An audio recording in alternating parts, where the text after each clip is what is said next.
கிறிஸ்துவுக்குள் அன்பானவர்களே, இன்றைய காலை வேத தியானம் நீதிமொழிகள் 20:18.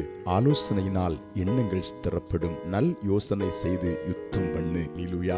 ஆண்டவருக்கு கொடுக்கப்பட்ட 5 நாமங்களில் ஒரு நாமம் ஆலோசனை கர்த்தர். சில சூழ்நிலைகளில் நெருக்கடிகள் வருகிறது, ஆபத்தான கட்டங்கள் வருகிறது, எப்படி முடிவெடுக்க வேண்டும் என்று தெரியாமல் திணறி திக்குமுக்காடுகிறோம். நேரத்துல தான் கர்த்தர் நமக்கு ஆலோசனை நாயகராக வெளிப்படுகிறார், ஆலோசனை தருகிற தேவனாக வெளிப்படுகிறார். எத்தனை ஒரு ஆச்சரியம்! ஒருவேளை தேவ பிள்ளையே, திருமணங்கள், வீடு கட்டுவது, வேலை காரியங்கள், இப்படிப்பட்ட பல விஷயங்களில் முடிவெடுக்க முடியாமல் இருக்கிறீங்களா? தேவ சமூகத்துல ஜெபம் பண்ணுங்க. கர்த்தர் வேதத்தின் மூலமாய் நல்ல ஆலோசனை உங்களுக்கு தருவார். வேதம் சொல்லுது, நல்ல யோசனை பண்ணி யுத்தம் பண்ணு. சாத்தானோடு எப்படி யுத்தம் பண்ண வேண்டும்? நல்லா யோசிக்க வேண்டும். இந்த சாத்தானை மேற்கொள்வதற்கு ஜெபம் தேவையா? யோசிக்க வேண்டும். இந்த சாத்தானை மேற்கொள்வதற்கு உபவாசம் தேவையா?